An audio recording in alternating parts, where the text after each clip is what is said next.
Faman aqamal haqqu, lek wis ditegakne karo pengetan nek panggon tajrid aja pengen pindah nek asbab. Ditegakne pengetan nek makom asbab aja pengen pindah nek gone makom tajrid. Iradatu kat tajrid, keinginanmu akan tajrid. Tegese mailu nafsika, condonge awake ira. Ayyuhal murid he wong kang mlaku maring pengetan. Al murid niku salik wong sing berjalan, yang mempunyai keinginan, mempunyai kehendak berjalan menuju kepada Allah Subhanahu wa taala. Kita semua ini adalah salik berjalan menuju kepada Allah Subhanahu wa taala. Disadari apa tidak disadari, kita itu berjalan menuju kepada Allah. Jalan menuju Allah itu godaannya banyak, cobaannya, halangannya, rintangannya selalu menghadang kita. Ketika kemarin kita mempunyai pemahaman jangan beriktimat kepada amalmu karena amal perbuatan itu juga makhluk. Iktimat iku yo nek pengetan. Karena amal perbuatan itu juga ciptaan. Semua yang ada di dunia itu adalah makhluk.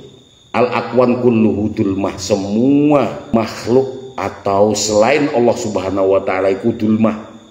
Jika dulmah itu istilah, maka istilah dulmah itu tidak ada.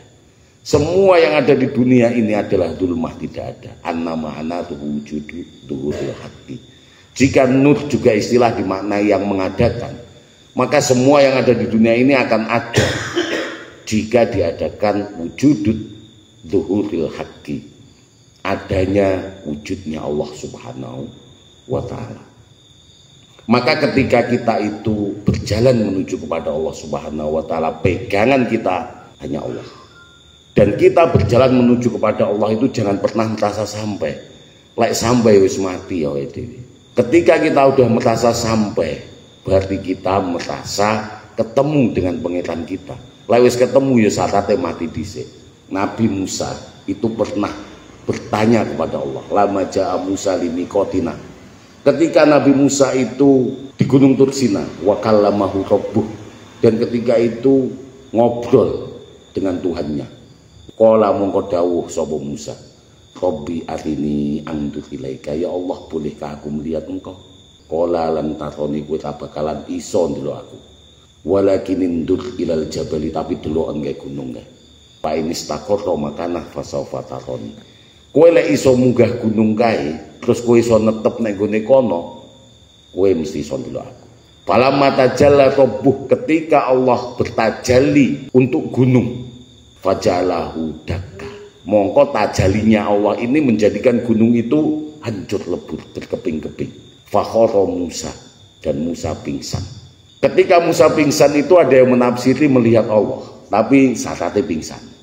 Itu Nabi Allah loh, awake dhewe arep mresani pangeran gak bakalan bisa karena mata kita mata basariyah. Nanti ditubah, Nabi Musa ditubah menjadi mata uluhiyah. Fakhara Musa sha'iqa, Musa pingsan wala ma'afaqah, dan ketika Nabi Musa itu sadar, qala subhanaka tubtu ilaika, maha suci engkau ya Allah, aku tobat kepadamu. Wa anna awwalul mu'minin, dan Musa ikrar bahwasannya yang pertama iman adalah Nabi Musa. Maka ketika Nabi Musa itu ingin melihat Allah, syaratnya lu harus pingsan. Lu awake dhewe pengen temu yo mati sik. Mati sik awake dhewe. Lek pingsan tok ra iso, mergo awake dhewe gak bakalan diubah wong awake dhewe makom itu makom Nabi. Lek Nabi Musa pingsan sik, fakhara Musa sha'iqa. Artinya begini, tingkatan daripada janjinya Allah, nanti kita itu bisa jagongan bertemu dengan pangeran, bisa melihat Nabi dengan syarat kita itu menyenangi akan kesunahan. Di dalam hadis qudsi Sahih Bukhari muttafaqun alaihi, dawe Allah, hadis qudsi niku hadis yang langsung dibisikkan ke Kanjeng Nabi. Diriwayatkan Kanjeng Nabi niku pernah dawuh, ketika seseorang atau hamba itu ingin mendekati Allah Subhanahu wa taala, salah satu syaratnya ya harus dengan melaksanakan kesunahan. Bukan berarti terus melaksanakan kesunahan wajibnya ditinggal. Ayo malah karu-karuan. Kalau wajib itu menyenangkan kita, karena wajib itu ketika kita laksanakan kita mendapatkan ganjaran. Tapi kalau kita tinggalkan, kita diancam dosa. Nggih mboten? Nggih. Kita lek awake dhewe iki terus majelisane ngene iki diwajib, nek awake dhewe wedi kok ninggalne mergo wajib. Tapi sunnah itu, kesunahan ketika kita laksanakan kita mendapatkan pahala, ketika kita tinggalkan awake dhewe gak diancam dosa. Maka kesunahan itu hakikatnya menyenangkan Allah Subhanahu wa taala. Wong sing seneng lakoni kesunahan itu menyenangkan Allah. Ingin membuat Allah senang. Dawai Allah di dalam hadis qudsi, la yazalu abdi fi taqarrubi ilayya bin nafilah. La yazal itu tidak condong. La yazalu abdi ta condong sapa abdi. La yazalu abdi bit taqarrubi ilayya. Hambaku ini tidak ingin condong berusaha mendekatkan diri kepadaku kecuali dengan kesunahan bin nafilah. Dengan melaksanakan kesunahan. Karena kesunahan itu ketika kita laksanakan mendapatkan pahala. Kita tinggalkan nggak apa-apa, nggak dosa. Tapi lek wajib kok tinggal nih awake dhewe diancam dosa. Mongko lek wajib kuwi jane awake dhewe nyenengne awake dhewe, gak nyenengne pengiran belas.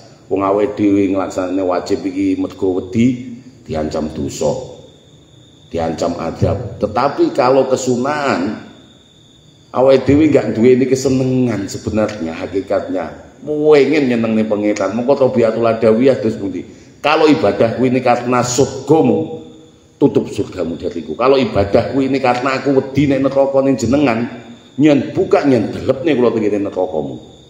Tapi jika ibadahku ini karena kecintaanmu kepadaku, jangan pernah berpaling dariku. Kalaupun aku engkau uji karena kecintaanmu, engkau masukkan aku ke nerakamu, aku tetap ibadah kepadamu. Lu awake dhewe iki ditakdir dadi wong latah iki gak ibadah.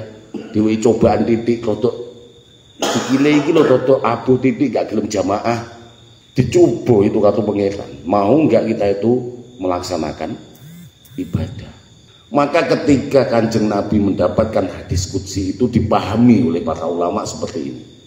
La yazalu abdi fit taqarrubi ilayya bin nafilah hatta ahabba. Sampai hamba ini benar-benar mencintai akan kesunahan. Lek wis cinta banget ning gone kesunahan. Dawuh Allah, wa idza ahbabtuhu, maka aku akan menjadikan dirinya kekasihku.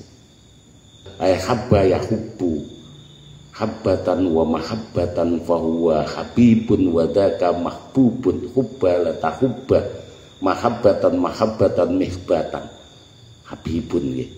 Silent mawon niki. Habibun niku sebenarnya maknanya kekasih. Siapa saja itroh ahli baiti itu dari jalur nasab dan juga dari jalur sabab.